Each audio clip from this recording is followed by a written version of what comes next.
Alright, a wonderful good day everybody and welcome back to my channel. It is wonderful to have you back and to be back.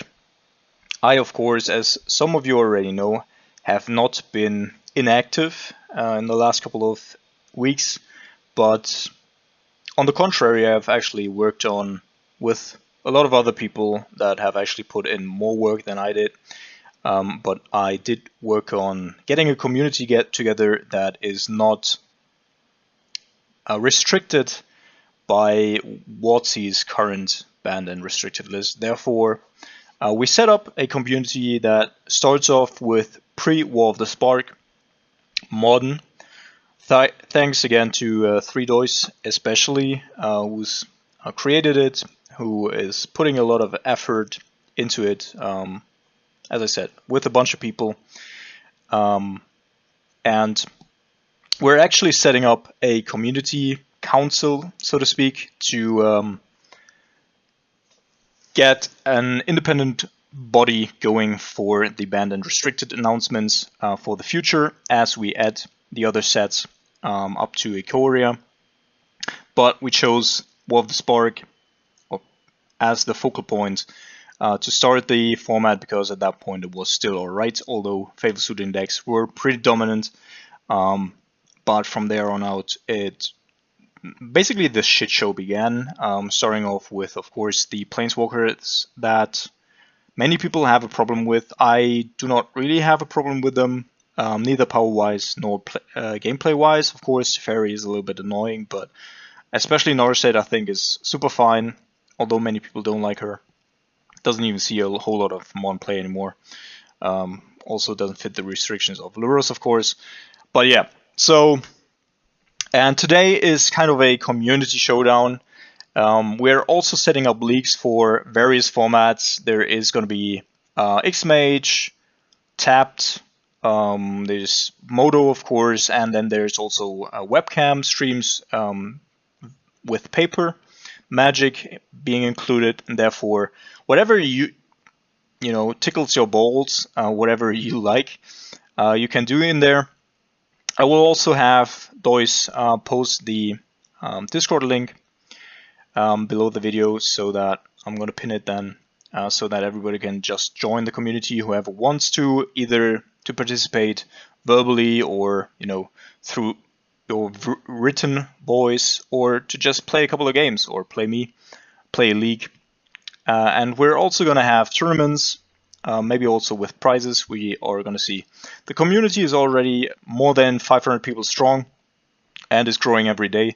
There's a lot of splintering going on in Modern right now. The degree on unhappiness with where the format or Magic in general is right now is so high that people have just decided to play their own Modern format in a variety of ways. I will try to work against that, to gather everybody and to get us, together as one community, to try to put pressure on Wizards to actually make some hard cuts in regards to the banned and restricted list, and maybe ban Companion altogether. I don't want to be playing Commander. I already stated my reasoning in my last video, and I did get a lot of very positive feedbacks on that. So a lot of you actually felt the same, and that is why we ended up here at this very moment. You can already see in the background my deck list that is ready to go. We're gonna play 4 games, I think, and maybe one older video from one of the leagues that I did not actually finish to record, and therefore I might add it here to the back of the league or to this community showdown. And as I said, leagues are up and running soon, and then we can really start into competitive gameplay. And then within 1 or 2 months, we hope that we're far enough to have added all the sets, to have a stable council, and from that point on also a stable ban list that might also include a couple of unbans like Splinter Twin and Preordain. But I'm there has not been a council yet. There is going to be probably a 9 people council, and yeah. So I can't say what is going to happen because that process has not been started yet. But that is a quick glimpse into the future. Now let's get to the gameplay here and deck tech. So there's a couple of differences in regards to what I've been recently streaming, or well, a month back with Grixis. We do have Jace again because Crux is not yet available, and I actually like having Jason here as well. Drownloch is also not a card yet. Rise/Fall will shine here in between, so have a look out for that. Liliana the Last Hope, just really good as a stabilizing factor in this 75, especially in an unknown meta. So I have no clue. Like, people know what I'm playing. They therefore can bring whatever they want, but I do not know what the meta is going to shape out to be. We do have 4 different decks that are going to be shown in the next couple of, well, I think 2 hours. And therefore, it's going to be diverse, it's going to be interactive and fun for the most part.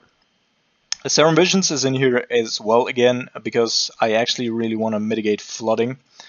And I also, on the other hand, need to find, like, I cut down a land here, I really need to find what I need at any point in time. And therefore, Serum Visions over Opt back in the game here. That's basically it for the main board. Nimble Obstructionist, of course, as a 4-off here, only because Brazen Borer is not yet a thing. As soon as Brazen Borer comes in, 2 are going to be replaced by Brazen Borer. I also do have an announcement with Nimble that I'm going to do during the video, because I actually bought up a couple of Nimbles and I want to hand them out to all my Patreons that are interested in them, because I was actually asked a couple of times already about Nimble Obstructionist, either actually a couple of people asked me to sign them and to either give them to them at a Magic Fest or whatever, so I want to send them out if you're interested. As I said, I think in round 3 I'll go over where I'm going to send it and who's eligible and what you're going to get. So, sideboard-wise, pretty rudimentary here. Since Faithful Suiting is in the format, I do bank a lot of Jigsaw Jailer here. Although it is not good against all the Faithful Suiting decks, it is good against a couple, especially Dredge, which I can't beat without Jigsaw Jailer. Therefore, 4 Jigsaws here in the sideboard, accompanied by 2 Surgicals for the targeted removal, and Kalitas, of course, just in case people are sourcing like Kitchen Finks or whatever out of the graveyard. 4-mana Mage for all the Tron decks of this world and Amulet Titan, etc. And here's my removal because I don't have access to Plague Engineer yet. Yeah, that's gonna be the 75. Let's head into the league and enjoy our pre-War of the Spark Modern here. Alright, welcome to round number 1 here. I would like to play first. And I think we're going to keep on the play. And with the turn 2 Jace. It's already a good feeling here to not be running into an 8th card at the beginning of the game, and judging by our opponent's profile pick here, I assume we are playing against some affinity style deck. So the timer here is not at 25 minutes as it typically is, because we're playing freeform to allow for Mox Opal, etc. being in the format, otherwise they would have been excluded. Where's this mine? Alright, so that is not a Mox Opal. So let's see what we're running into here.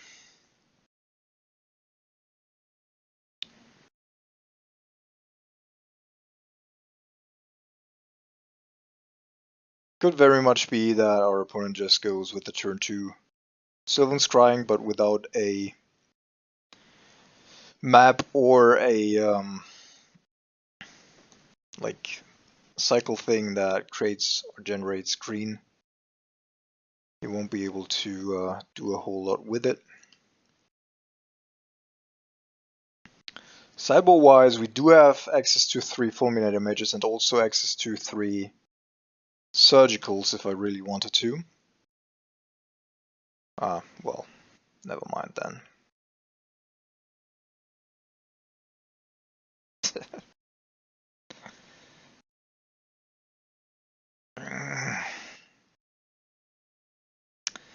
Karn, how great. So I'm not going to fetch first and instead go with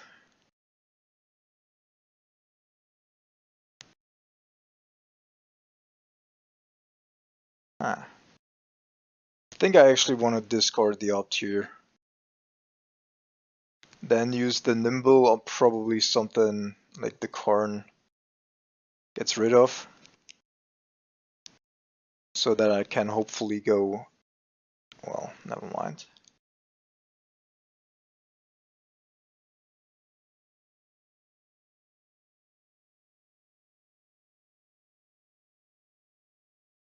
So I probably have to give him the Scalding Tarn here.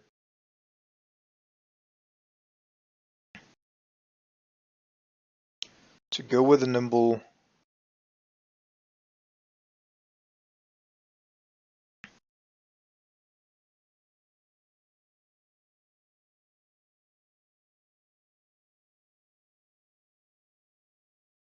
And then I could triple bolt it.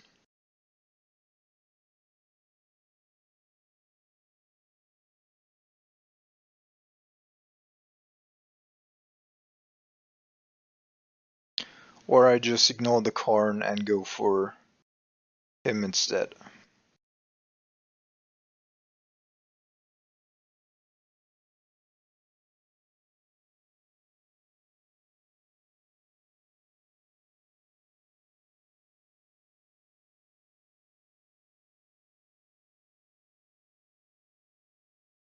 Because we have a whole lot of damage here. And Cryptic Command is still a little bit of a protection valve.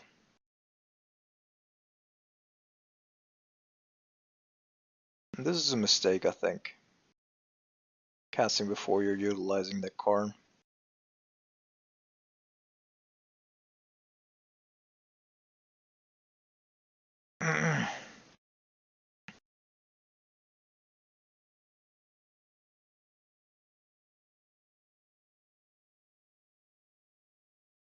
This way I at least get one more attack in with my nimble. And I think at this point it's also probably relevant here to go with at least one lightning bolt.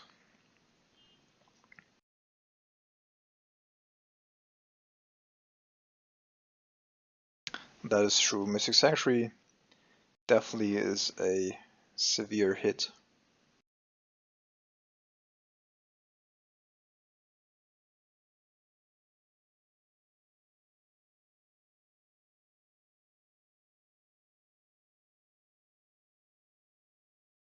So Nimble, of course, protects me against that Oblivion Stone there.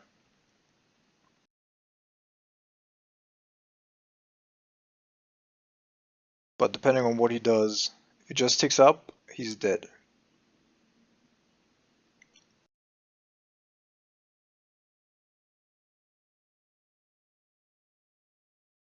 Yeah. So now I can get rid of my Snapcaster Mage here, play my Nimble, hit in for 6, go Bolt, Jace Bolt. Yeah.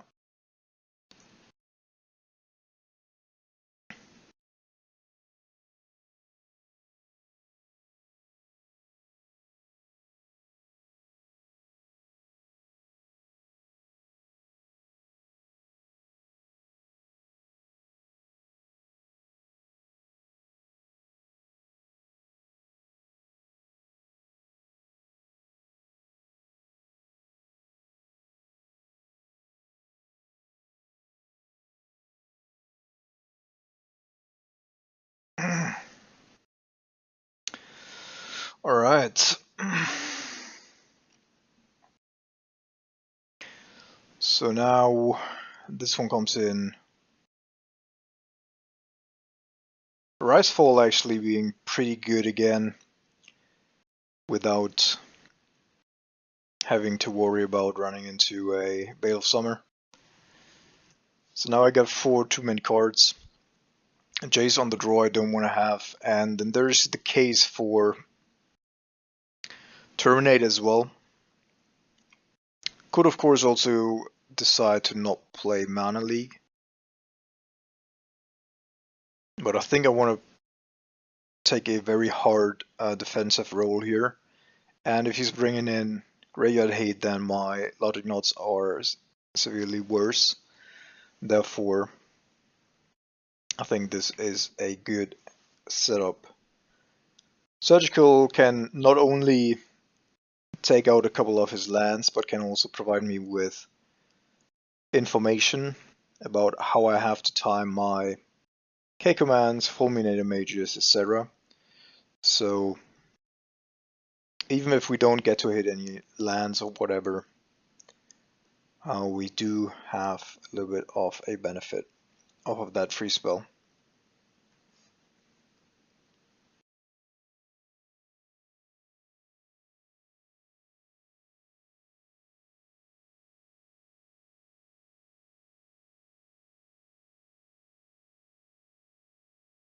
So my opponent's gonna be mulliganing pretty hard again.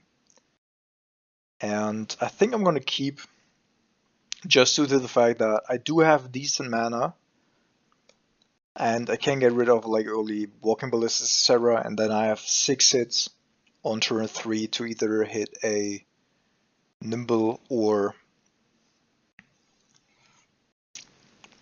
a Fulminator Mage. Plus I have 4 additional hits of Inquisition / Thoughtseize here.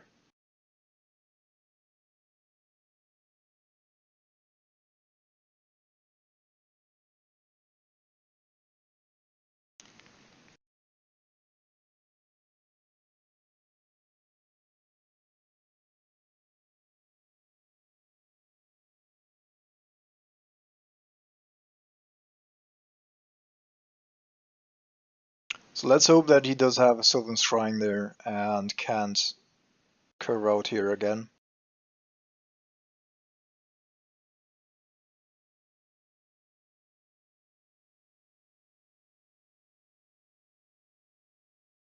Alright. That is interesting to say the least.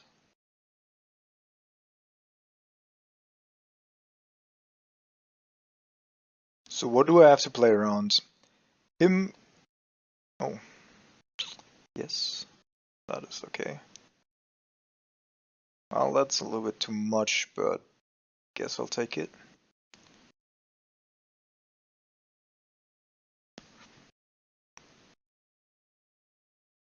I guess he's keeping the green mana here for a Nature's Claim to potentially... So I'm doing it now and also using the Surgical on it.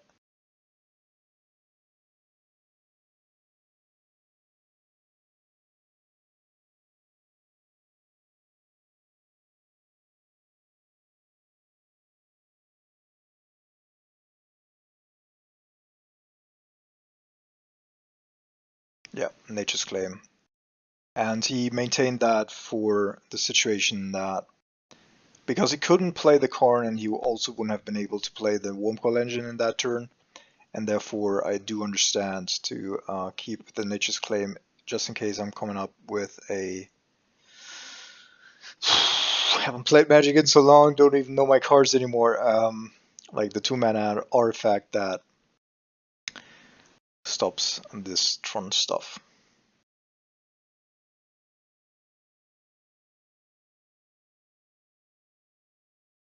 So now we do have a lot of information and my opponent still has to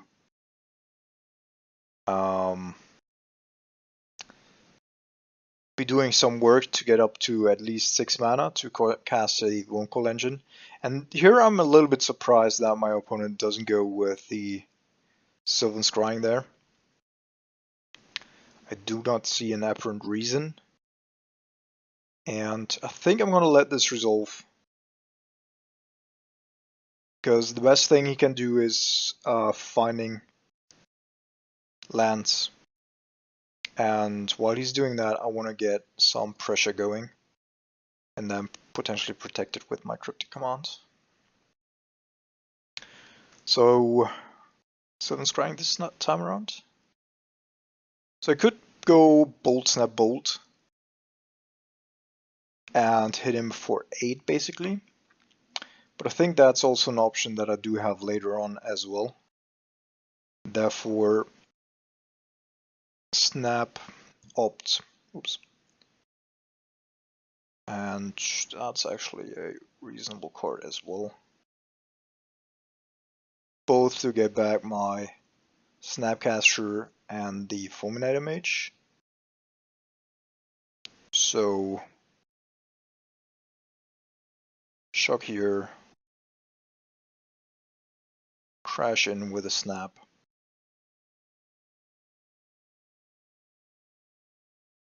It's only his 5th mana. What's the worst thing that can happen? Karn is not available here, therefore I don't have to play around that. I don't think, well, that could be a thought not see, I guess.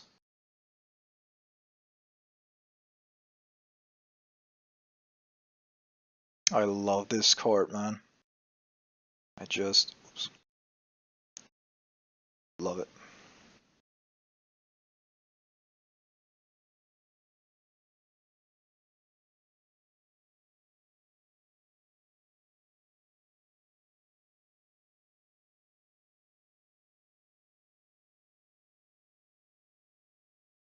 Relic of Progenitus, yeah, that is actually annoying.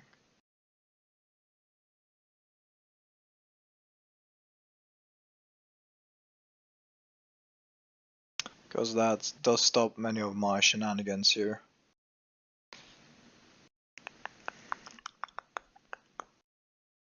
Yep.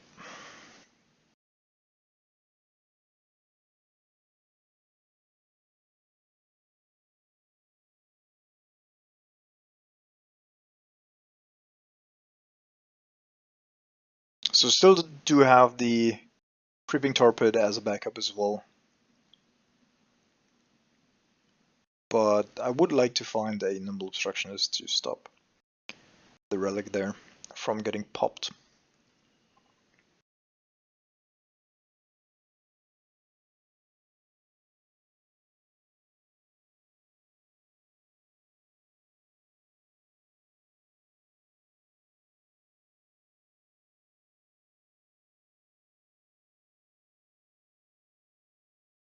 No reason to go with more lands here.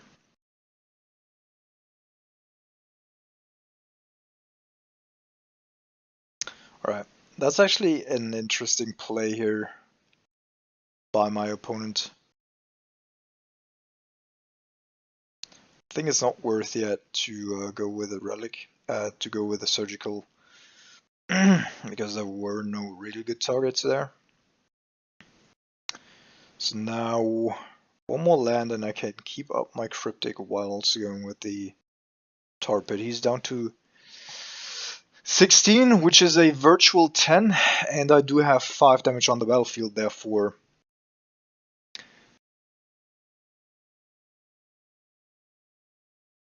there will be a one call engine here.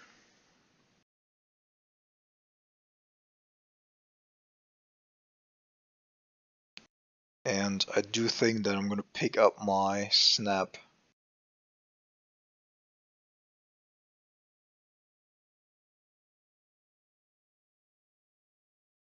Just to buy myself a little bit of time. And then in his draw step, I'm going to have a look at what he's doing.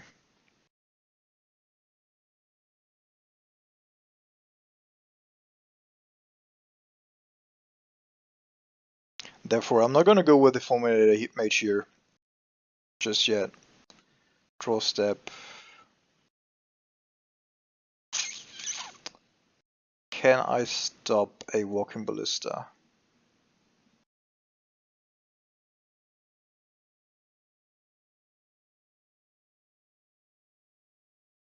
Okay, so World Breaker, but there's no land, so he has to go with Expedition Map first. Ugin, World Breaker, etc. are still offline. That is fine, I think. So I get in one free hit with my Fulminator Mage here, plus Snapcaster Mage, and then next turn I should be able to close the game. Unless, I mean, he still does have that Nature's Claim, right? So if he finds another artifact, then he can also Nature's Claim his own.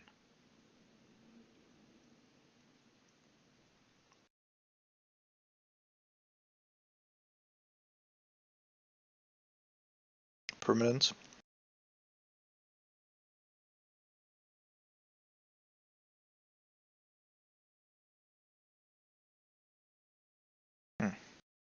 That was not well executed. So we're attacking exactly for lethal here. Still had a couple of options here, but there's just nothing that he can do. Alright, GG's opponent. GG's. Alright, welcome to round number 2 of this community showdown, so to speak. Since this is not an actual league, I actually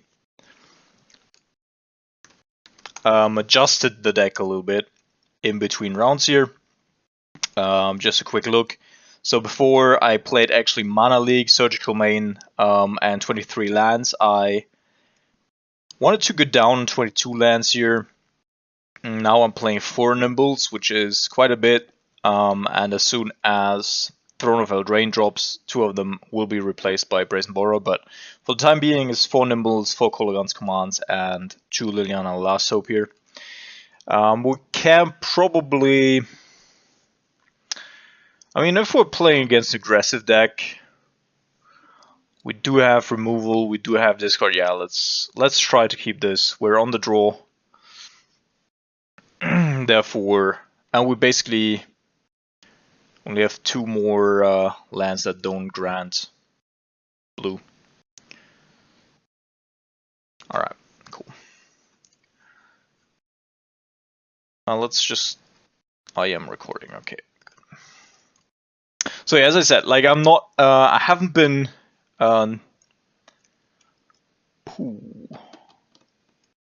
That's interesting. So you can't play the Stoneforge anyway here.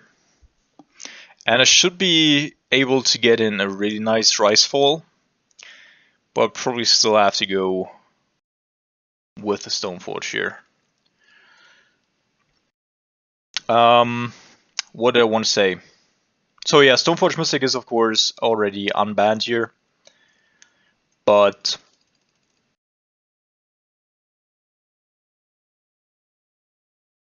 yeah, as soon, like, we should be having leaks up in just a short amount of time. And then we also feature paper. Well, he found a land, a fetch land here, which is quite good for him. Then we'll also, of course, have the right pick here, because otherwise we wouldn't be able to chain, but would have to go after that Stoneforge there.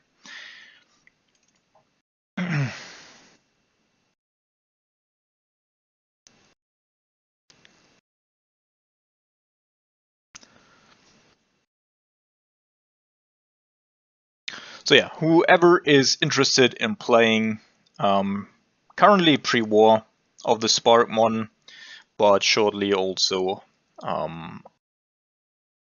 other versions, like extended cardpool versions of Modern, I think. So now I could go with Snap here, fetch a Black Source and then Thoughtseize him. That will leave me a Lightning Bolt open, and I think that's alright.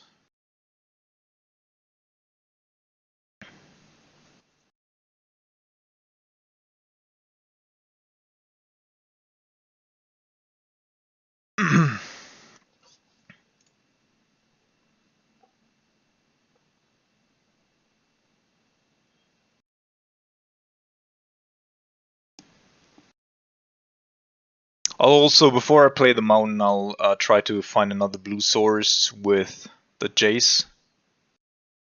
But let's have a look first. Yeah, 2 lands in hand, alright. Detention Sphere. If he goes with the Detention Sphere, then he will have...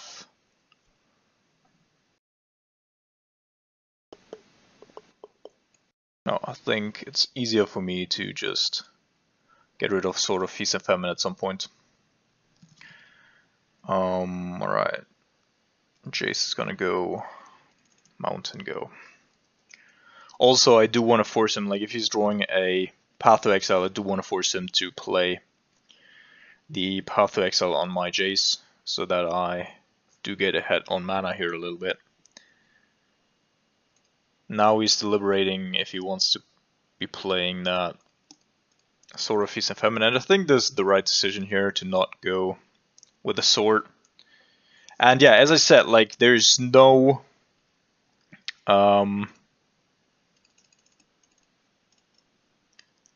there's no Teferi here, therefore I don't need to play around it,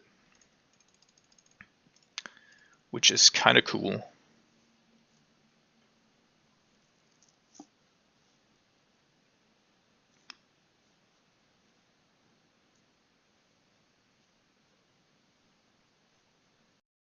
I think I want to maintain the Lightning Bolt because we could always be running into a Spell Queller.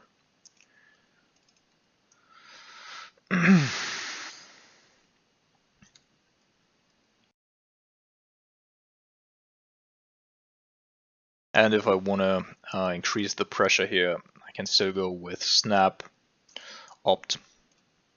Alright, so he still does have these 3 cards in hand plus an unknown card.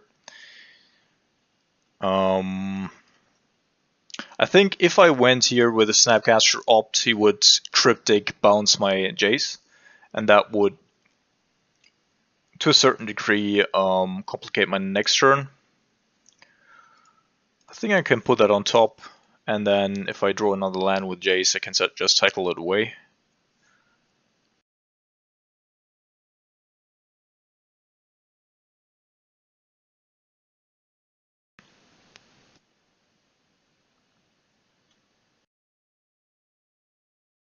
Yep. So I could use the Jace right now, but I don't think I'm going to do that. I want to stay above. Well, if I shock, I'm going down to 9. That's still 3 hits of the Colonnade. So in that case, that wouldn't really make a difference. But I think I'm going to go fall here. And then next turn fall again. Counter here on the Cryptic Command with my Logic Knot.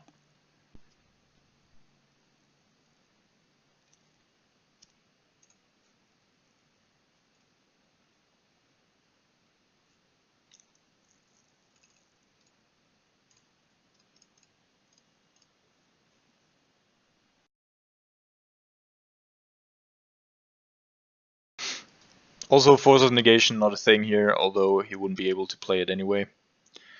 Well, that is unfortunate.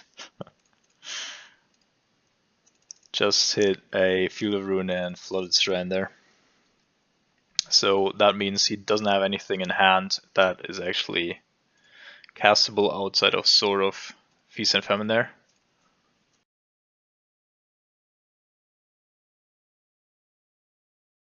Okay. I think this is still fine.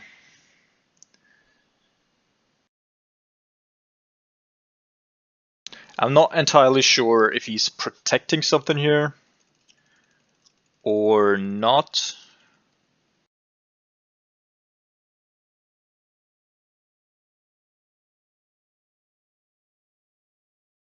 But if he wants to hit my Jace again,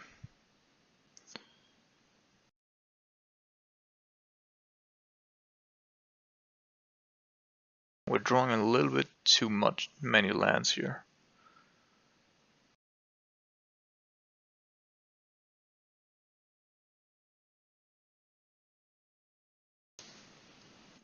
I think I'm gonna have my Jace stick around here and not go after him right now with the Ricefall.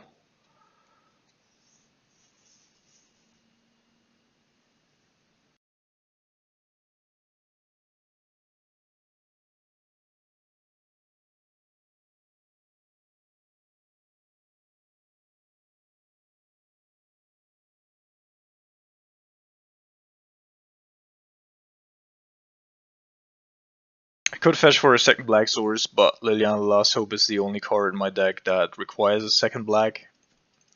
Therefore, don't think that's necessary. Plus, otherwise I wouldn't be able to Logic Knot.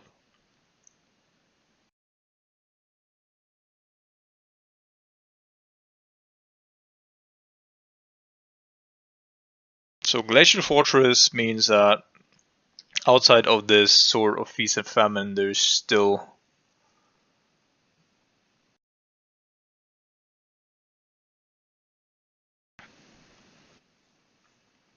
a Flooded Strand in hand, which makes me pretty confident in countering here. That will mean that I get in 4 damage and then I can utilize the Jace to get additional value out of my graveyard.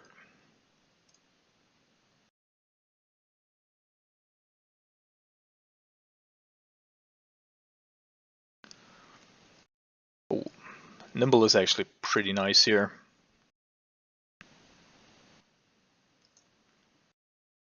Good backups, so to speak. So I don't want to go after his hand because that doesn't make a whole lot of sense. But getting his Jace and a Snapcaster page back here is actually pretty neat. And I'm not going to use the Jace here, because I assume that my opponent's actually also running some sort of cryptic command, potentially. I also don't really mind him activating Celestial Colonnade here. I'll just go end of turn, Snapcaster, and if he counters that, then next turn I'm just gonna go with that Jace. So if he wants to activate, like if he wants to keep 5 mana open to activate the Celestial Colonnade, I can counter it with Nimble, get 4 damage in. If he fetches, then that's 5. And with the Bolt, I get him down to 1.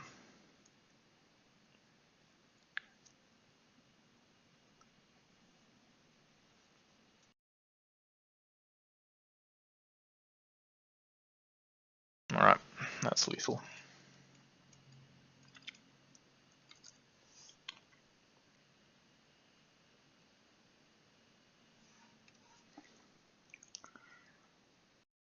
Yeah, that's super lethal here. So he's gonna try to activate his Colonnade here, pretty sure. Or go with the Spell Queller or something.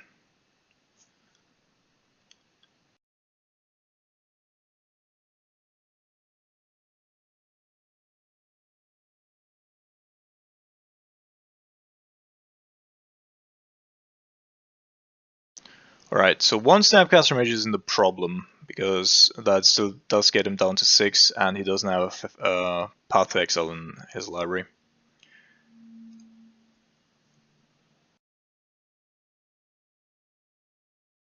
Of course, everybody on the Discord server knows what I'm playing, and therefore there's almost no hidden information from my side. I never know what I'm playing against, but everybody knows that I'm playing Grixis, so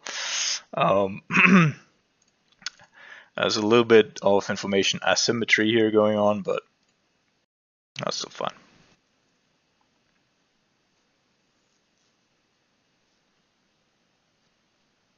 Alright, off to sideboarding. Are we still recording? Good. So Liliana is actually a card I don't want to have in this matchup because she doesn't kill anything, and the value she provides, like I expect my opponent to bring in some sort of graveyard hate. And I think I want to have Fulminator Mages Not only to make my rise falls a little better, but also to get rid of colonnades. And since he's playing 4 copies of... I don't have any counter spells, that is really problematic here. Probably would have been better with the other version without Liliana here.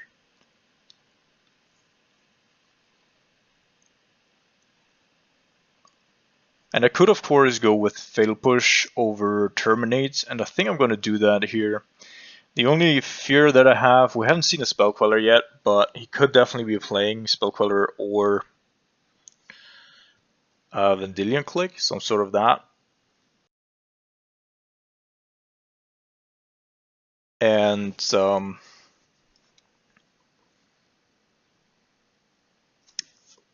then of course Fatal Push needs to be activated. It's still fine, but can lead to awkward situations where you just don't have fetch land or whatever.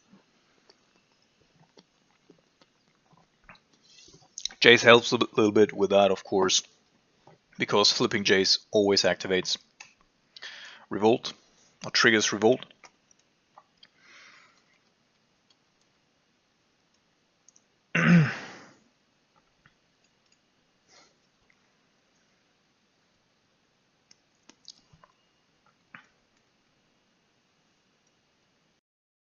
Yes, so while my opponent is still sideboarding, I also want to announce I actually acquired, because many people asked me about Nimble Obstructionist, and during the last couple of weeks I acquired a formidable amount of Nimble Obstructionists, especially because I utilize them more again now in with this ban list, with this card pool, and therefore every Patreon that would like to have a Nimble Obstructionist, either signed or unsigned, just send me a private message and I will send it to you as far as I can. Like, I intend on sending them globally, but that, like, the postal services are a little bit fragile right now, and therefore I'll have to see how I get it to you, but I will definitely do my best. Of course, every new patron is eligible to do that as well,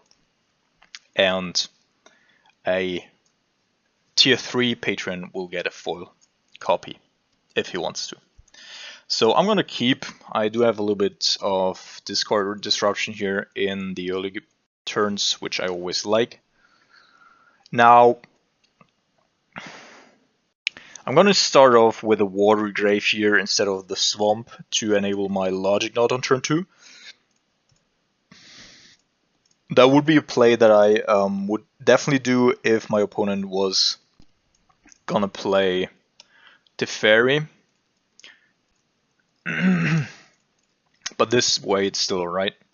So we do have a lot of lands. My opponent's hand is a little better in terms of composition between lands and spells, but we can evade most of them in the beginning here, I think.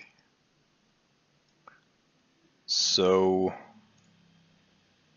okay, I'm just gonna play an island, not do anything, because I could hit a Snapcaster Mage, but that's not too important. Spell Snare doesn't hit my Logic Knot, therefore if he draws like a Stoneforge and wants to protect it, I will still get around that. Ooh. Ooh.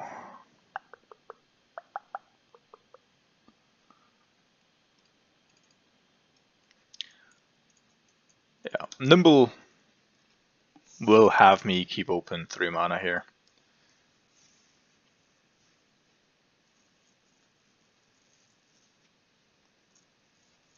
So opponent thought about playing the Snapcaster Mage there, I think.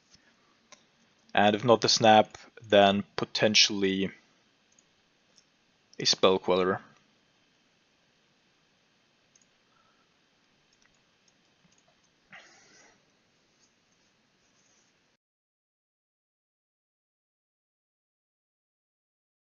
And you might already see this, but this already feels... Oh, Elspeth Sunset Champion, alright. There's a mana leak as well, but he's stuck on 3 mana.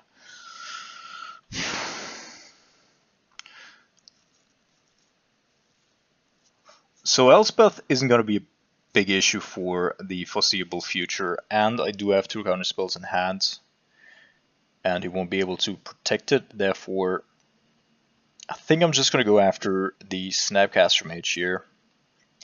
Might be a little bit awkward, but his hand is so reactive and he just doesn't have any mana to enable them, like his spells. And I still have Nimble to get rid of a potential 4th mana, and therefore I think disabling his options here is actually where I want to be. But I'm not going to counter an opt, even if he finds a land here, which he does not. Oh, we're flooding badly as well. Alright, I'm going to go with Cascade Bluffs. And then I have Nimble and Logic Node up.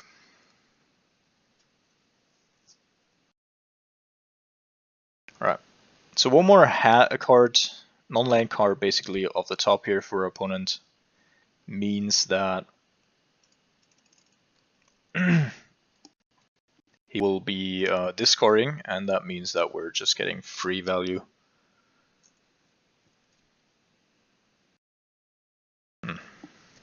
That's sad. So obviously now the Field of Ruin is going to try to target the tar pit at some point. Oh my goodness.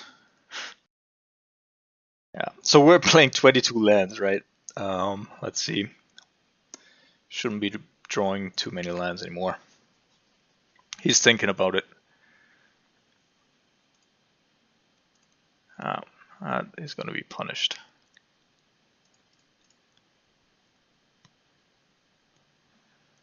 Alright. I'm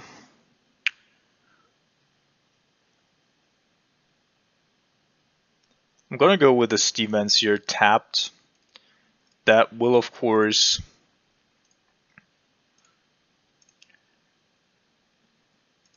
leave my Cryptic Command not being castable here this turn, but that's fine. I want to have it as a backup as anyway, because Cryptic can solve a couple of situations. I shouldn't have gone after the second one there as well. Alright, cool. So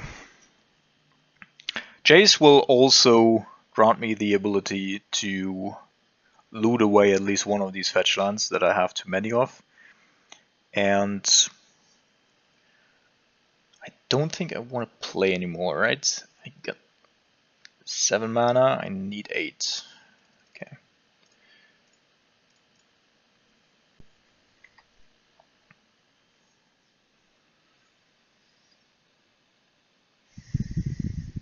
Oh, yeah, Restoration Angel, same issue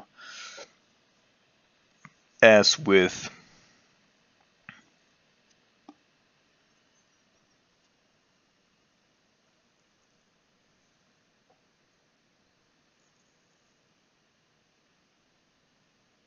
I think I'm just going to go after a Resto Angel here.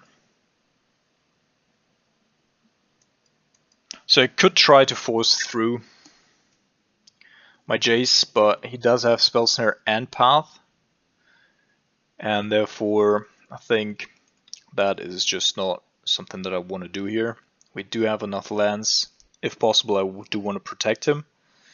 But I'm also not going to... Alright. So he's getting closer to having enough mana for that Elspeth.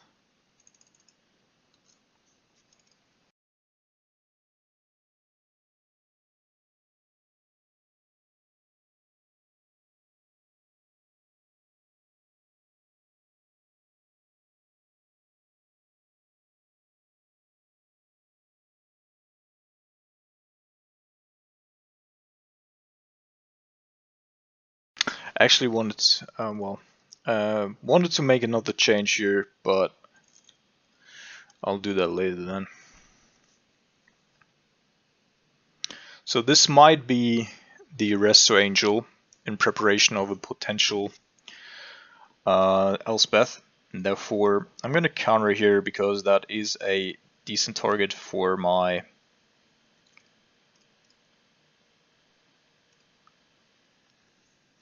cryptic command, since you cannot counter it yet with a mana leak there. And now he might be just going with that Elspeth. Yep. Has to.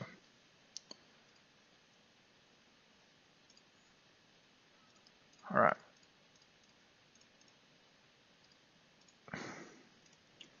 I would have done the same. Basically the only window that you get in a control mirror. Like if your opponent knows about such a planeswalker, you'll never entirely tap out. Alright, so I look for a discard spell here. Don't find it, but Jace, we can protect it from nothing, to be honest. That Path to Exile will still hit us, but then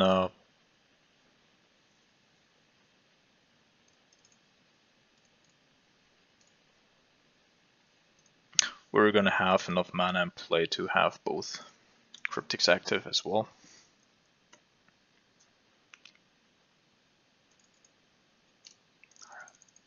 So now I have 4, 4, 2.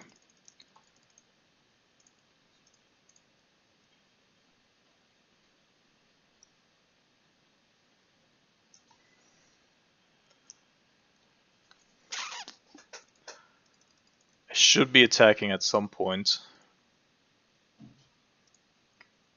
Since I know these 3 cards, I think I'm just gonna do it right now.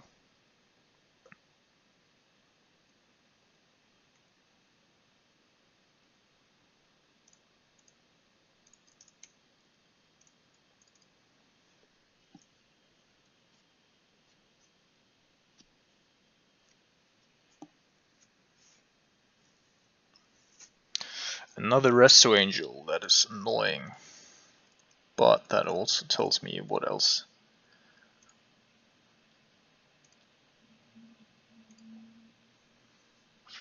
He has access to, and therefore that's still alright. So this double blue and come on.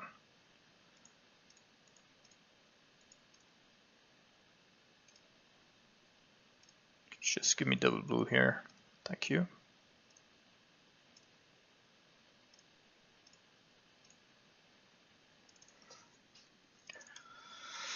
And another land. So yeah, if he chooses to employ that Celestial Colonnade there, which he probably will. Oh. Then we're in a racing situation. My Nimble will be able to at least give us one more turn.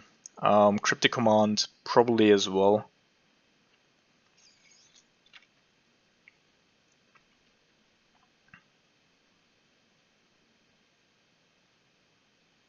Fuck my life. So 1, 2, 3,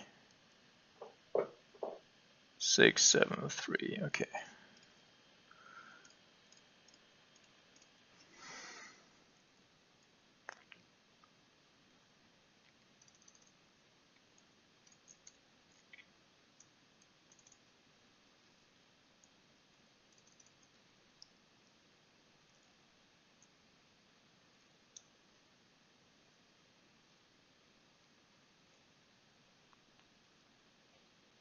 So I could, of course, just go after the Celestial Colonnade here, just play the Nimble, whatever. But I'm just gonna cycle here. That way we buy ourselves 2 turns. Rise-Fall is gonna come in clutch. And the Fulminate damage, exactly for this situation.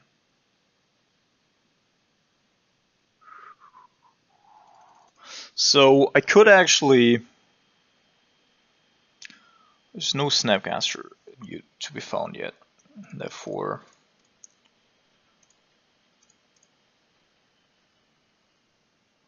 he still does have that spell snare that I'm trying to blank for quite some time already. Therefore, just gonna play the Fulminator here, attack again for 3.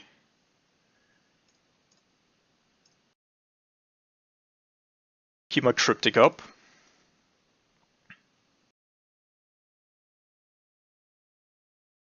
Does have a path. Okay.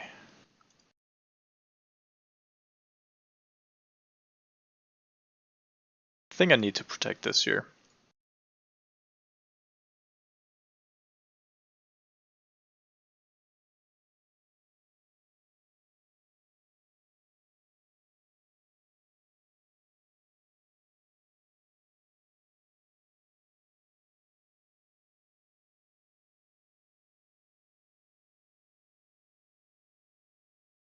Alright. So okay. He's not churning through his colonnades, that's interesting. I would have definitely been aggressive here. That is risky. That is a risky play. And the reason is, of course, that now he doesn't have mana to activate the colonnade, which means he cannot even force me to use my Snapcaster Mage on my turn, which means if I do have a counterspell here, I have a 2-turn clock, and he can't race me anymore with the Celestial Colonnade, especially with the cards that he still does have in hand. And I don't want to use my Thought Seizes anymore. 4 mana should be enough, right? Did he tap one too many? No. Okay.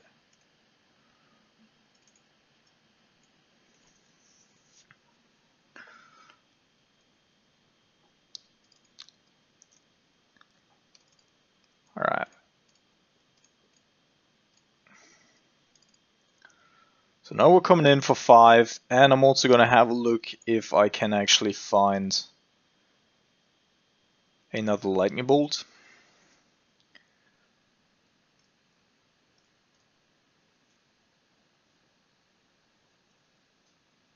K-Command isn't bad either. Can't play it right now because of the mana leak.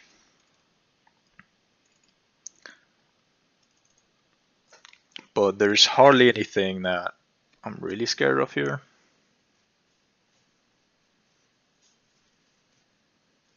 Sure.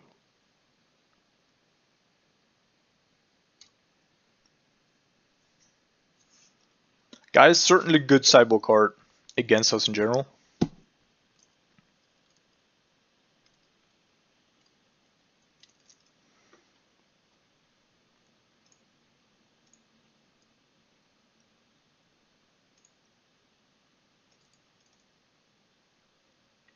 Now he knows that he's dead.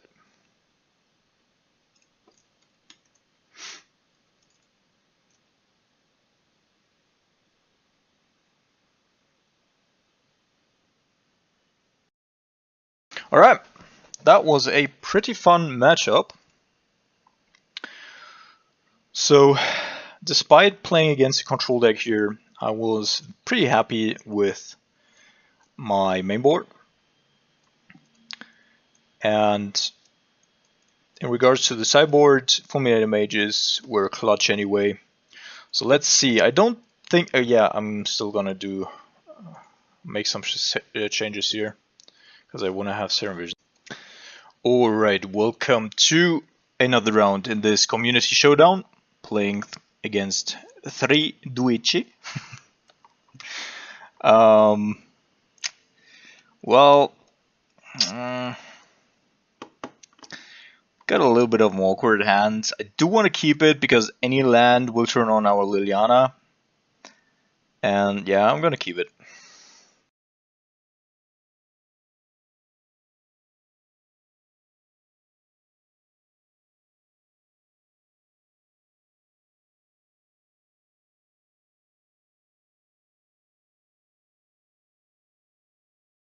Might have been a little bit too greedy, but we shall see.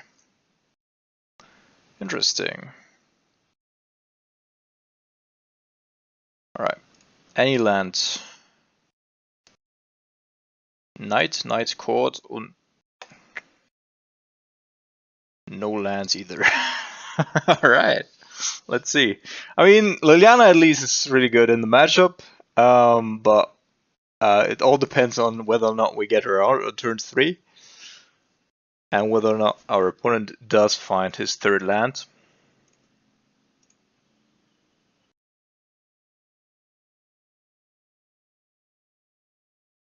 Alright, that does help. I'm gonna play it right now.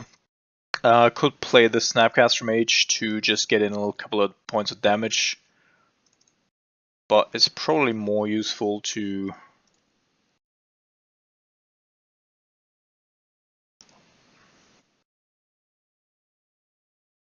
let's see. He didn't fetch there, which is a little bit awkward due to the fact that I would assume. Alright, then not. So it doesn't really matter for me to have a second black source here.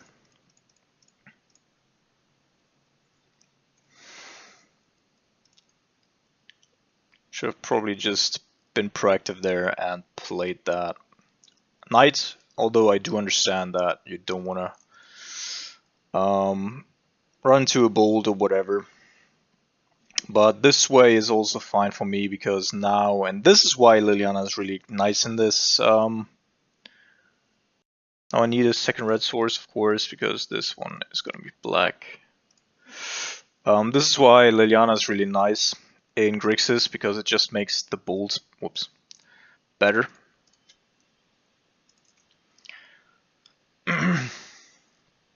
While also having other synergies, of course.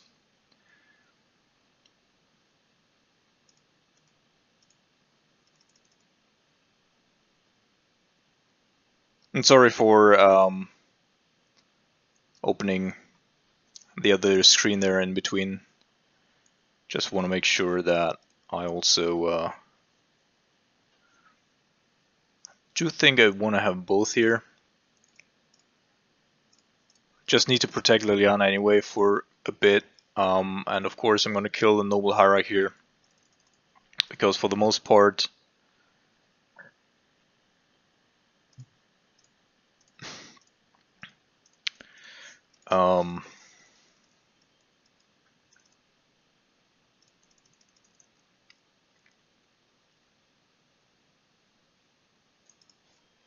well, in this case, because I killed the other creature as well, didn't really matter, but I of course don't want to be attacked in that situation.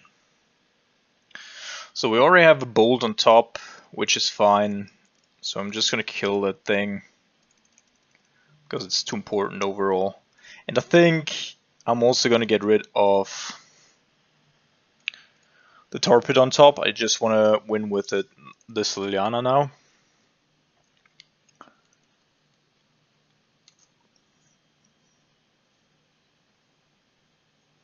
Alright, opponent conceded.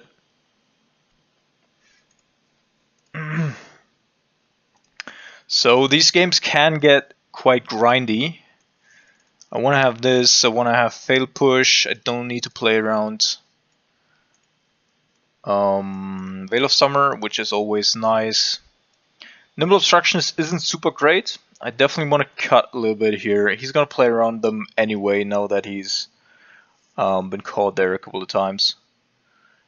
I don't want to have Rise Fall, especially not on the draw. And I probably also do want to cut a little bit on my Cryptic Command front. I do need the Jaces, even if my opponent's bringing in Graveyard Hate, just to loot in between, because in the late game, especially Inquisition Authorities are going to be basically a non-factor, and I will want to try to gather as many Kalitas's and Kolaghan's commands as I can find. Plus, additionally, it makes my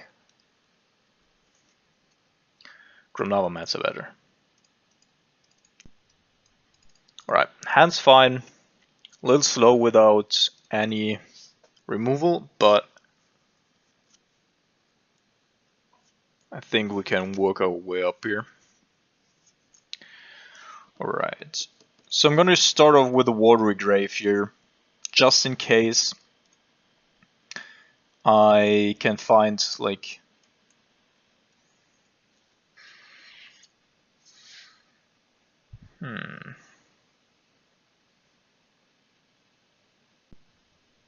feels like I want to take the Eternal Witness here. Reasons, of course, that the Vizier of Remedies, if he exposes it, like he has to at least count on me having a removal spell. Alright, he's still going to play it. Yeah. But the Vizier itself doesn't do a whole lot, and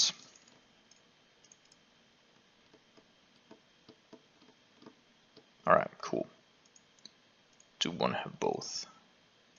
Top. I'm going to play that. Have a look. Take a company. And then before he's able to play the other company, I can go snap. Or I just keep 2 mana up and kill the Vizier of Remedies. That would also be possible.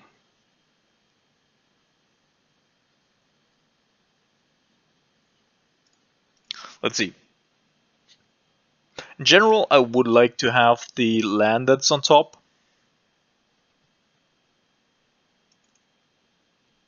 And I think, therefore, it is best here to wait. Just gonna kill that Vizier of Remedies here.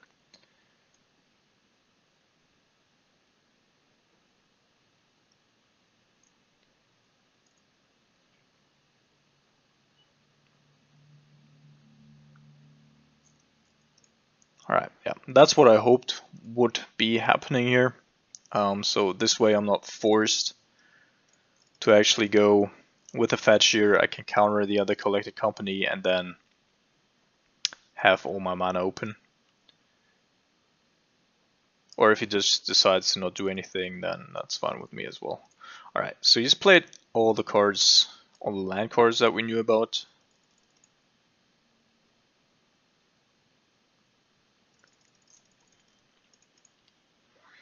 So need to fetch shock here to get my Grim Lavamancer in. Since that's okay.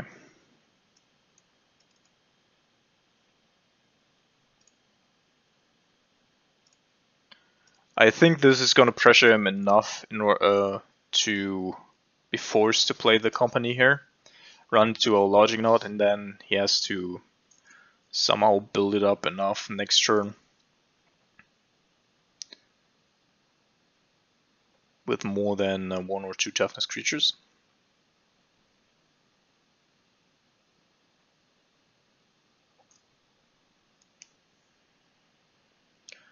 Alright, this is gonna be a druid, pretty sure.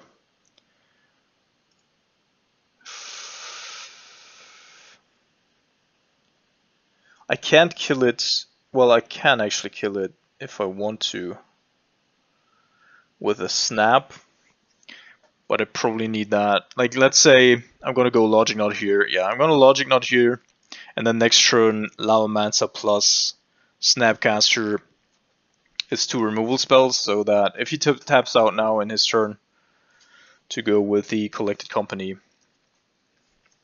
that should give me enough of an opening to get rid of 2 creatures. He shouldn't be able to find, like, I mean, there is a possibility for him to find 2 Knights of the Reliquary, and that would be a huge problem for me. Okay. That's also unfortunate. But since I do know what he does have in hand, I think we're just gonna go with this.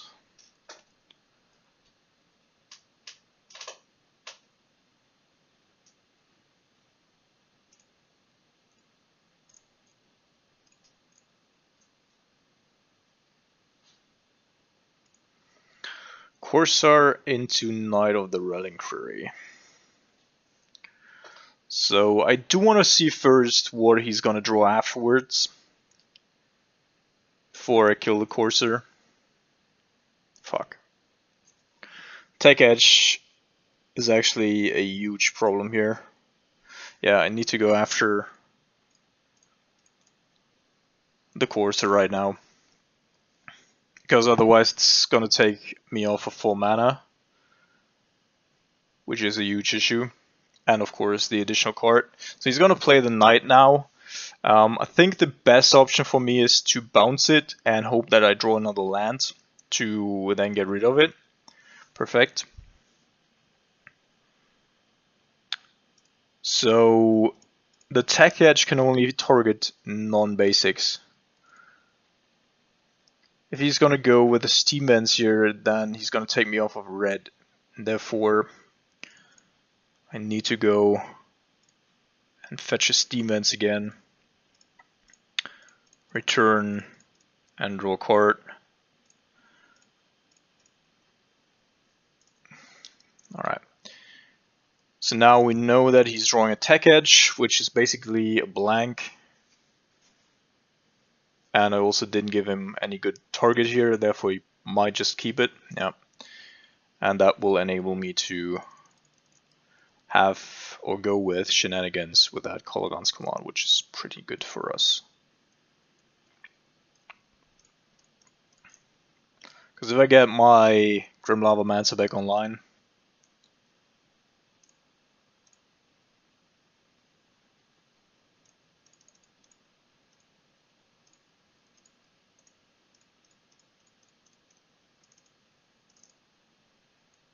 and then have a Snapcaster Terminate as a backup for like the big targets, that should be good enough. So I'm going to go for a Blood Crypt here, again to round out our mana base against that Tectonic Edge here, for the most part. And Thoughtseize, that's exactly the moment that I was talking about. Like now Thoughtseize is basically a dead card that I don't want to cast anymore, since we're also at 7 life only. And for these situations, a Jace is really good, really clutch.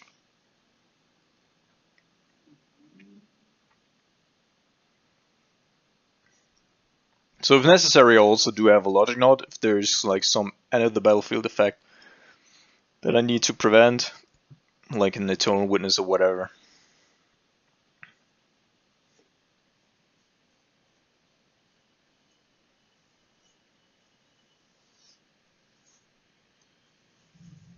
But yeah, it's gonna be difficult for our opponent to get back here.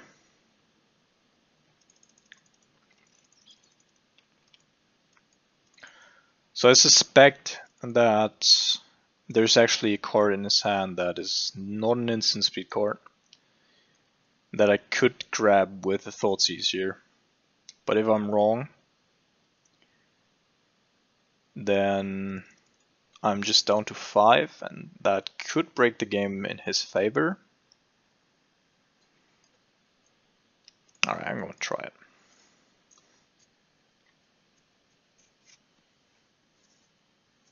Also, we got 11 cards in our graveyard now. I can start shooting with my Grim Lavamancer.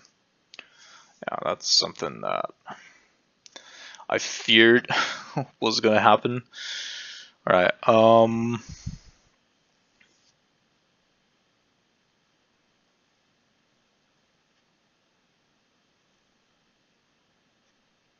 third collected company as well. A lot of value here. But it's not called Value Town for nothing, right? So Logic Knot, and I'm going to keep my red mana open here. So Thoughtseize and Inquisition. 2 additional cards, therefore we still have 4 activations of our Grim Lavamancer, which should get our opponent without any additional life gain in 3 turns.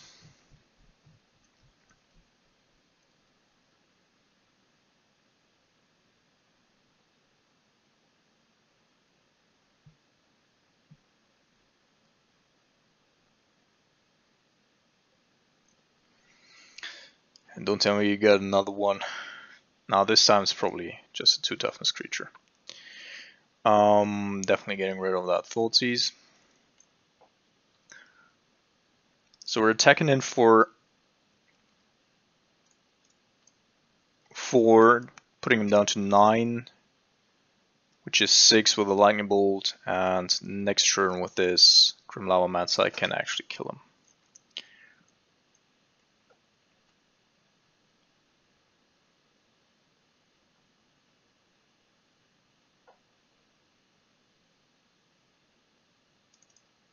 Courser, it's a good card, but that's probably gonna be too little too late, I was gonna say, but this is a 10th life, and that could actually cost me.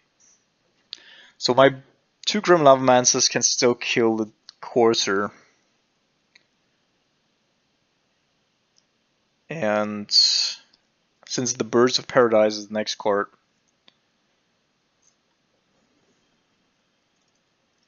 that's actually not as big of a problem here. Actually gives me another card in the graveyard, which is not too bad. So I can put him down to 5. Then I attack with these 3 and have 1 Grim Lava Mance activation, and then he's dead, right?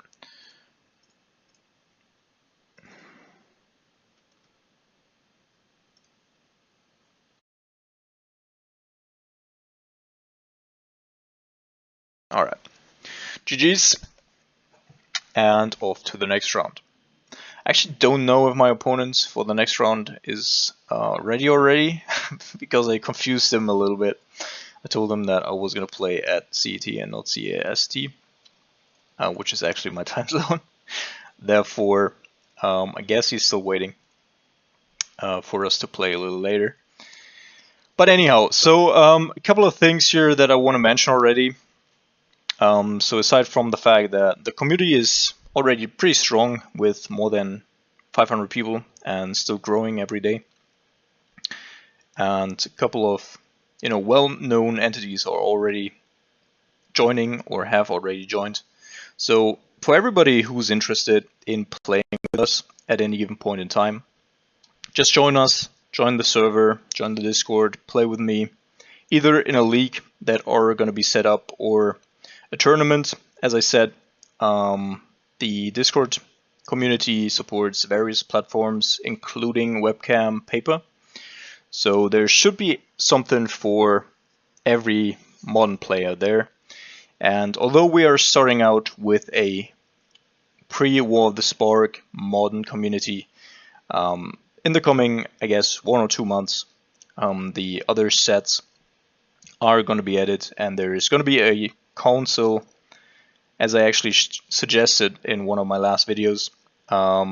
There's going to be a council implemented that is going to oversee bans and restrictions, and therefore the community is going to regulate itself, and those nasty cards that nobody wants to play with or against are not going to be in the meta.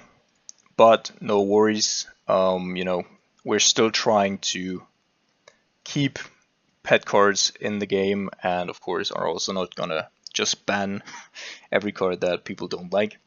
So to my demise, probably Ren and 6 will gonna stay legal, but we shall see. No, I'm just kidding. Yeah, I hope you enjoyed this. I don't know if I'm gonna add another game from the community, or if I'm just gonna add a couple of reminiscent games that I had from other leagues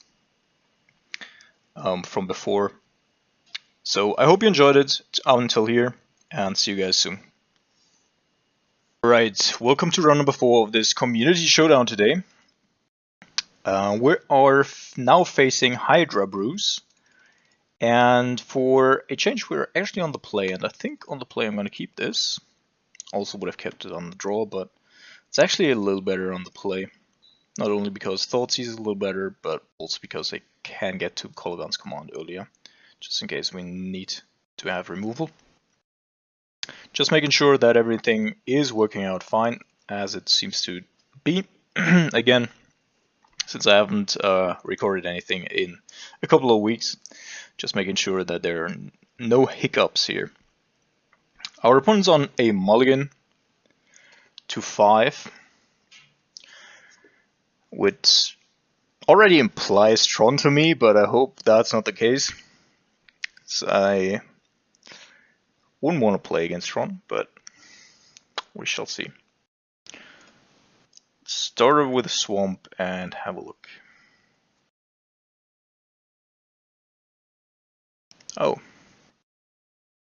That looks to be a Pyromancer deck, and that is all kinds of problematic for us. So definitely get rid of the looting here, because he sources a lot of his value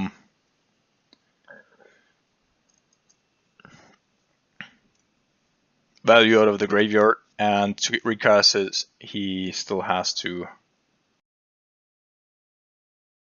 Okay.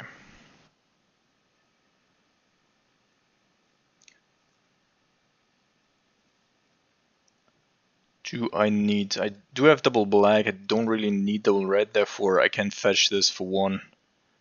Go with an island here, and I would like to put a counterspell on top. Alright, so I'm gonna go top here. I assume that he's gonna use his second turn for Collective Brutality to have a look at my hand. He's then gonna see the Color Guns command, which he's gonna take, and I hope that his third land is gonna be a fetch land that we can then pick off with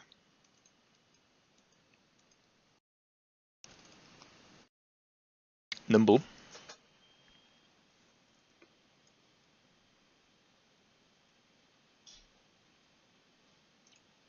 Alright. So far, so expected. I'm also not going to play the Polluted Delta to maintain my Cryptic command on top. And if he does have a non-fetchable land source here as his third land to go with looting, since he shouldn't get instant value out of that looting, alright, then I'm just going to... Alright. This way I'm not going to go with the Nimble because I don't get a hit in. Like if I could trade my Nimble for 3 damage plus a card, that would be alright. But I'm not going to go and just... This turn I actually might do so. What's the downside here?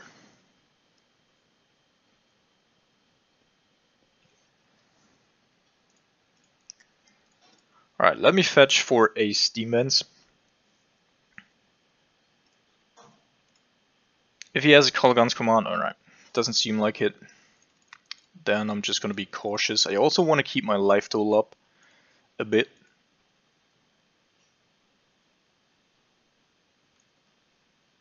Alright, he definitely has something in hand that he can play at instant speed other than the Lightning Bolt.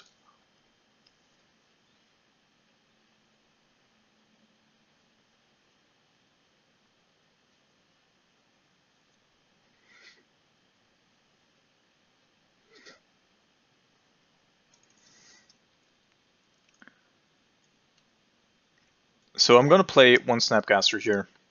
Alright, never mind.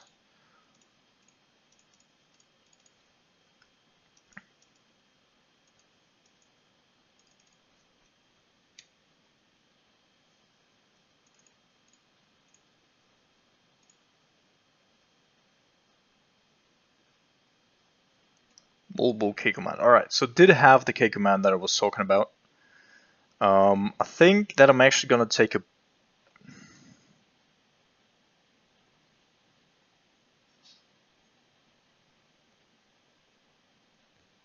If I'm going to take a bold here, I'm down to 14.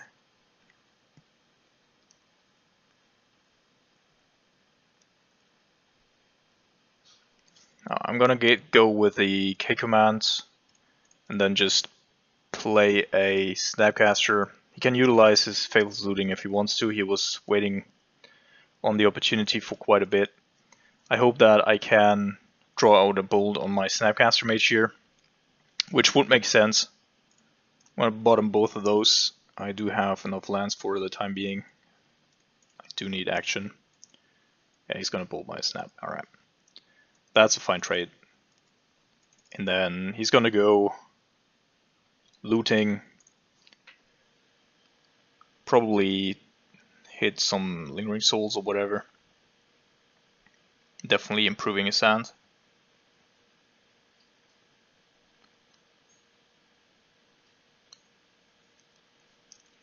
Discarding lightning bolt, alright. So while Inquisition is a little bit annoying here, we do have a pretty strong hand. And even if he takes my Snapcaster Mage,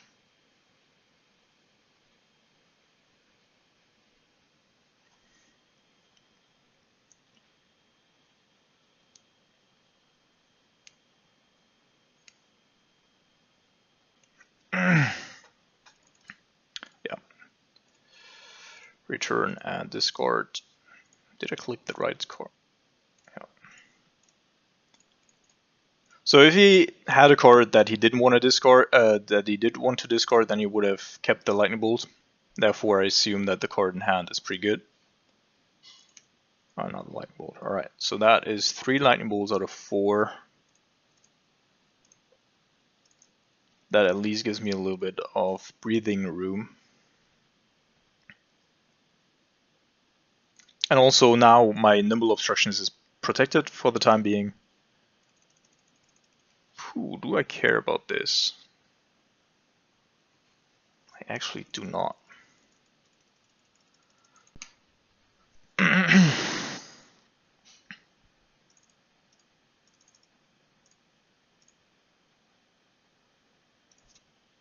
Yeah, I'm gonna get my other Snapcaster Mage back with the Kolgan's command, kill his young Pyromancer here. Okay, command. Yep.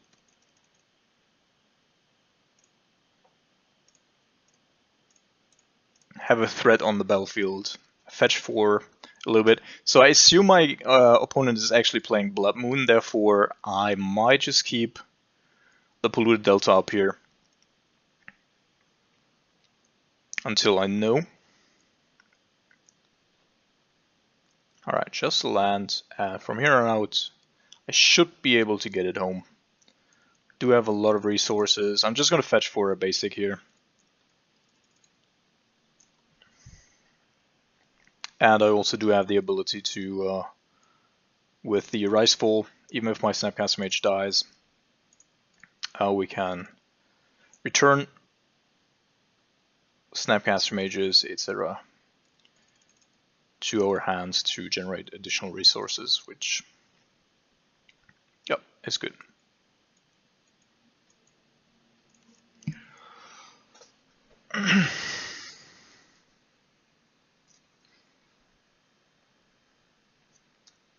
So I could have, of course, countered here with a Nimble, but I don't really see a point in that.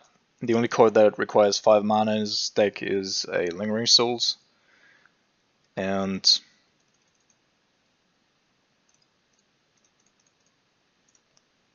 I would have to counter one side of that anyway. So I'm going to attack first, then I'm going to have a look at his hands, just in case. Unless, of course,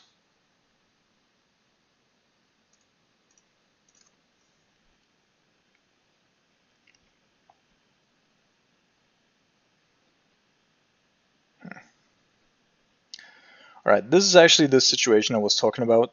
That's not too bad because my Icefall actually gets a lot better here. So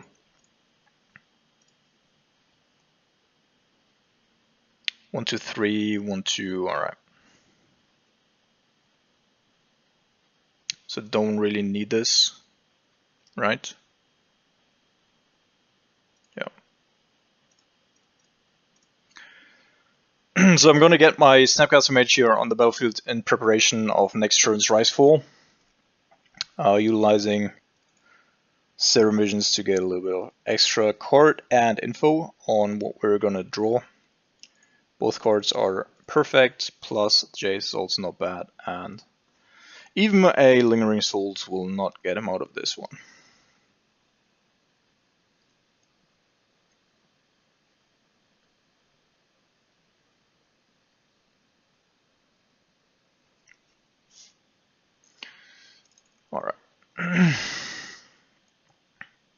So I don't actually want to show him that I do have Liliana Last Soap, because that might change the way he plays for the next game. So I'm just gonna rise here, get both Snapcaster Mages back on my hand, which is pretty neat.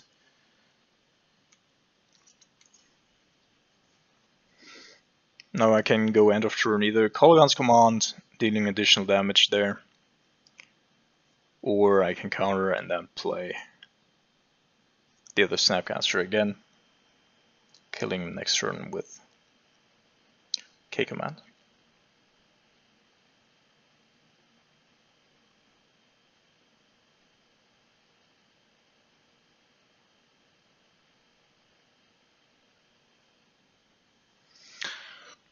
Alright, Brutality, probably one of the better cards here.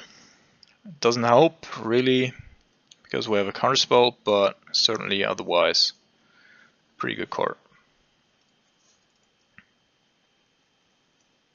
So we know we have a Kolaghan's Command on top. It wouldn't even matter, like we could also just recast the other one there. And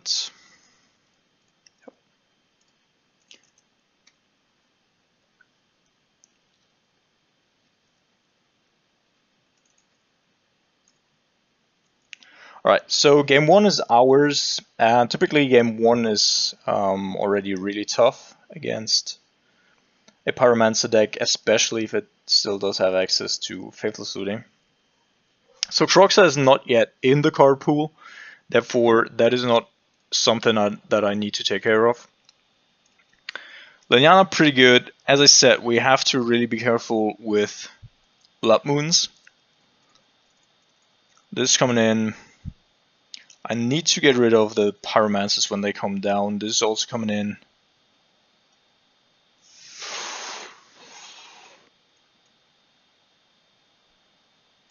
I think I'm going to get rid of the Cryptics altogether, not only because of the mana restrictions, but also because my opponent is actually going to have a lot of cards that are going to reveal my hand. This card not super great here in the matchup.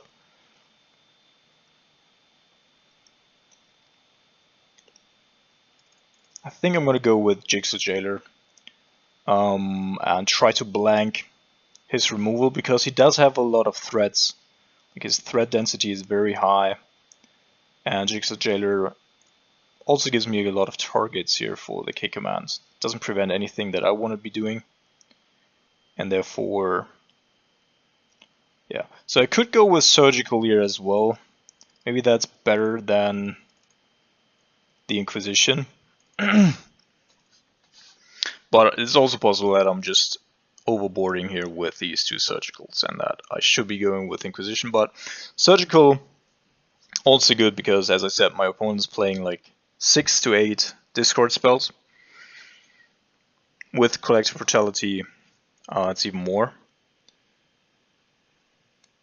And therefore, it's always good to also have the option to get rid of your cards for free if you need to.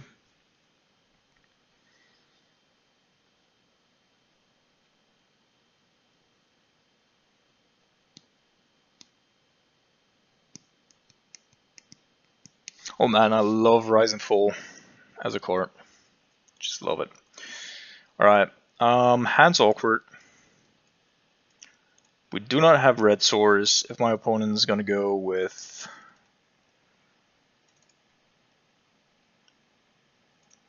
a turn 2 Young Pyromancer. Seasoned Pyromancer, of course, also not yet in the format. But I can see, like, although Faithless Looting as of now is here,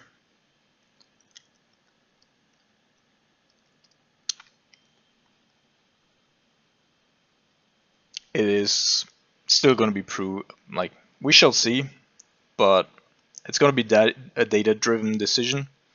But I'm pretty sure that Faithless Looting has to be banned again, because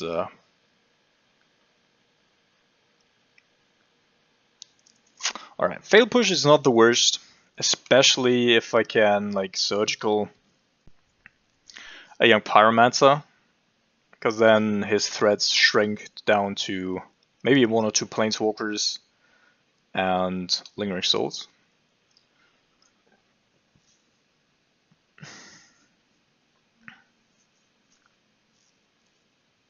Now, we got a little lucky here with a fail push, but hopefully he does have another one in hand.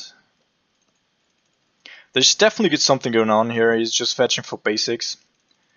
Therefore, I assume that there is some sort of Blood Moon effect. So let's have a look at his hand. Get some information here. So there's a Lingering Souls. Oh, Bedlam Reveler, of course, sure. Gumball. Faithful Soothing. Monastery. Monastery Mentor. Okay, so we're gonna be hit by the Lingering Souls here.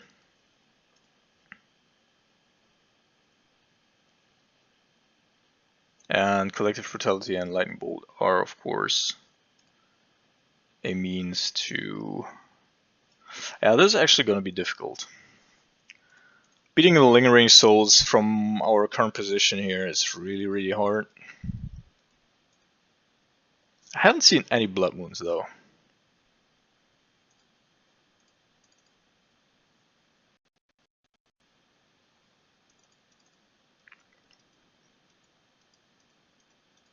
We would need to draw Liliana. Actually, a Snapcaster Mage is probably the best draw here, or another Surgical. That is neither of those things. Ah, now it's looking rough.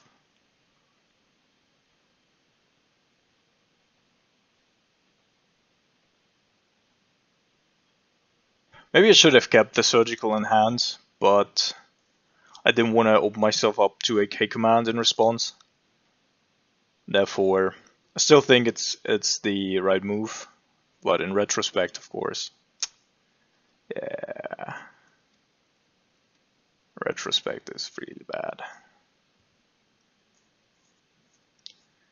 So next turn,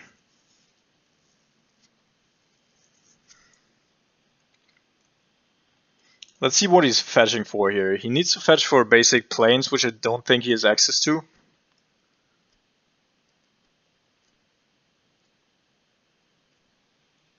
Well, no, he doesn't. I don't need to play around something here. Alright, so no white source, therefore our Snapcaster Mage could at least get 1 Lingering Souls.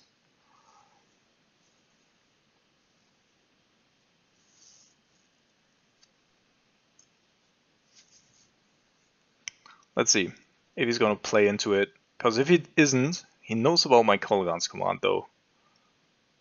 Could be playing around the Cryptic here, of course, and he does have 5 more damage in hand. Therefore, we basically, like, we're down to 1 turn clock here.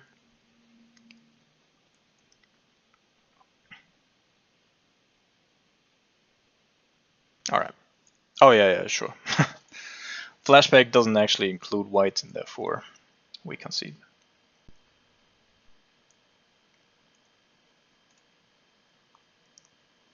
Alright, I'm gonna change stuff up a little bit. I'm gonna bring in... So Grixis Jailer is still something that I want to have. I think, well, we're on the play though. Nimble can prove to be really good. On the play I don't want to have Jailers. And I think I would like to have 2 Cryptics. Yes. Could of course also go with Fulminator Mages here to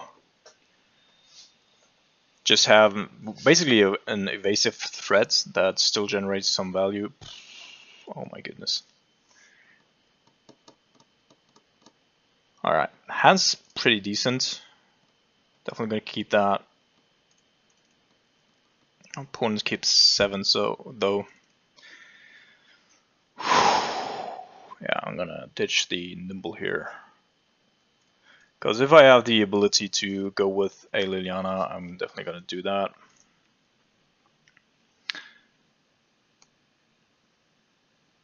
So might be wrong, but I don't think that I have to play around the Blood Moon.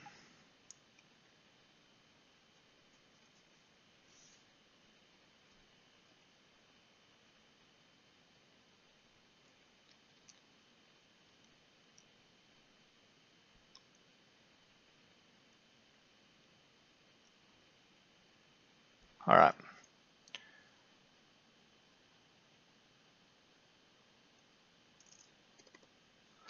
Yeah.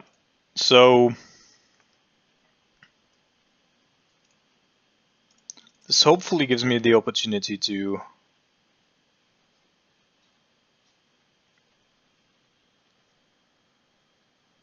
oh, come on.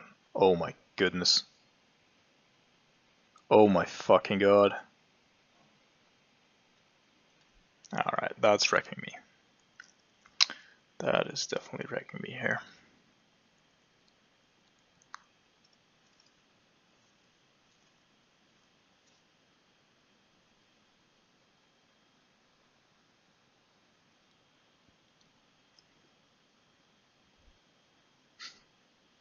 Don't necessarily think that that was a good card to board in, but in this situation it's really clutch.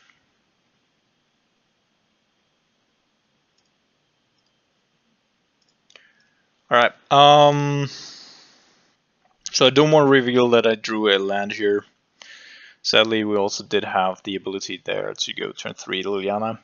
I still have to be careful with the mana, but I also need the ability to cast Ecolitas. Therefore, I'm going to go with the Blood Crypt here.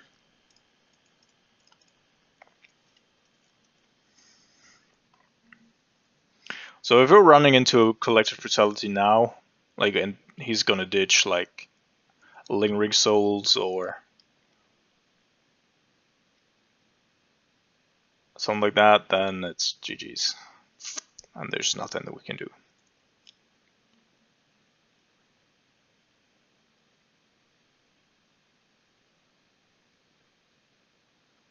Alright.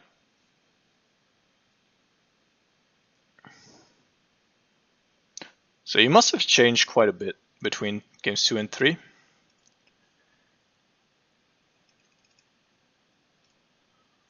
Let's see what we can actually hit here.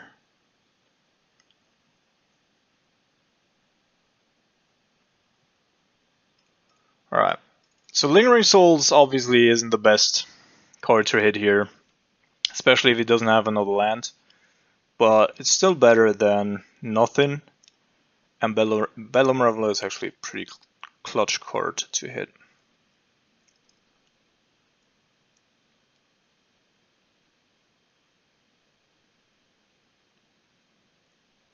Alright, so now it's basically Lingering Souls to beat.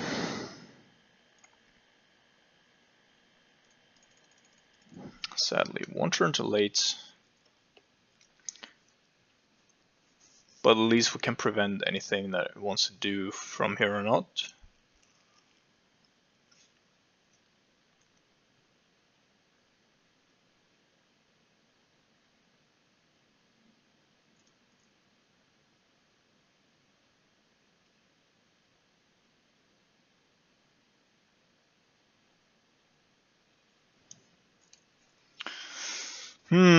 It's gonna be rough for us. First we need to find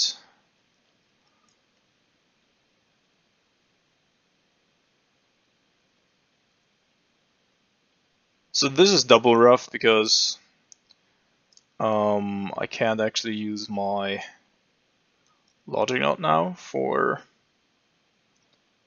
more than one.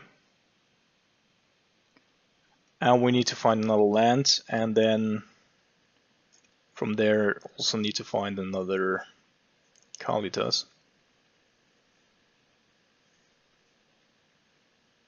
Not another Kalitas, because we haven't seen that card yet, but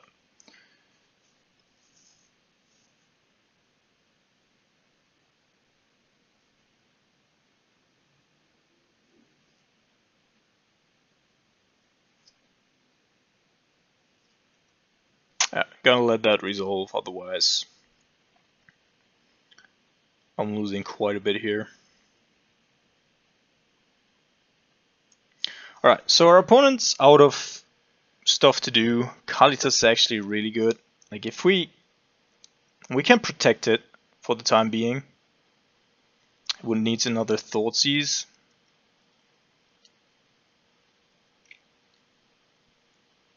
And typically these decks are pretty light on hard removal.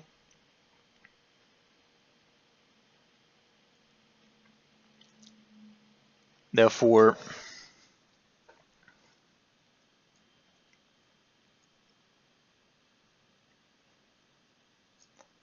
come on, give me a land. Shit. Nimble can still potentially raise them.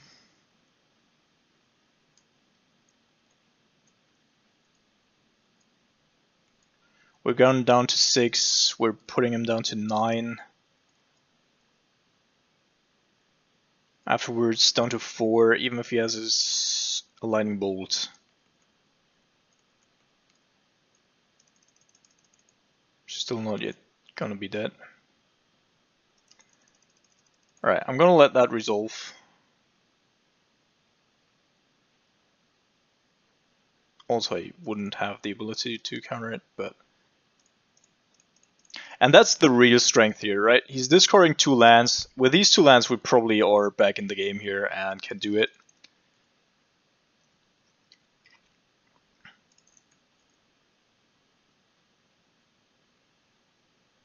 Let's see. With both Nimbles and potentially a Lightning Bolt off the top, we actually have the ability to raise him. If there's no Lightning Bolt.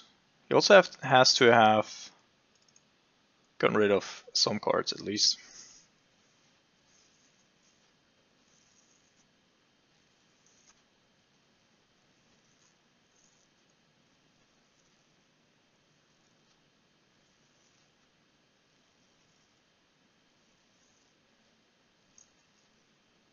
Interesting.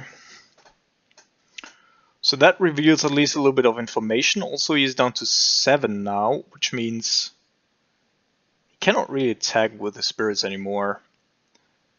Otherwise, a K command is also lethal, and that puts our... Oh no, don't tell me that's another Lingering Souls. Fuck. Yep. Alright, now it's a problem. Also can't tap them down anymore. Now I actually have to get rid of them.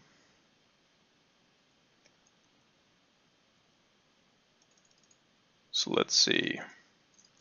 What's my best option here? Probably cycling the Nimble, trying to find another land.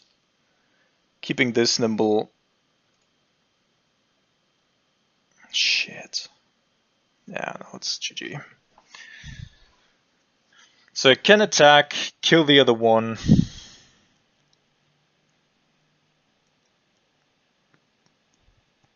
This is for 2, but I won't be able to counter this.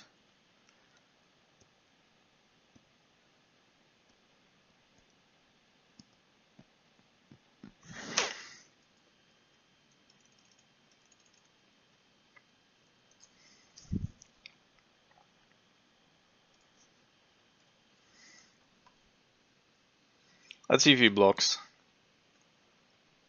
Okay. You saw my hand, like I would actually not block here. Because there's no combination of cards that it could have that actually kills him. I need 2 bolts or a K command and a bolt, and I only drew 2 cards. So Can't have all of it.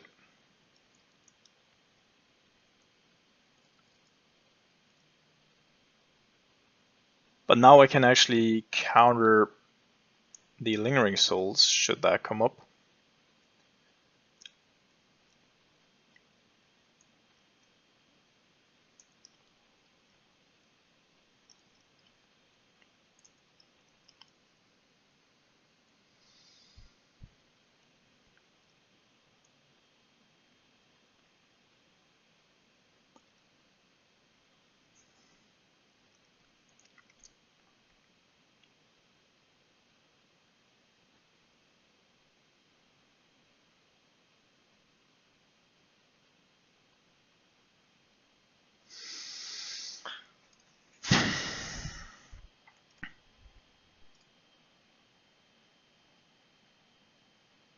So if I deal 2 damage to him, there's still no combination of cards that I could draw that actually saves me here.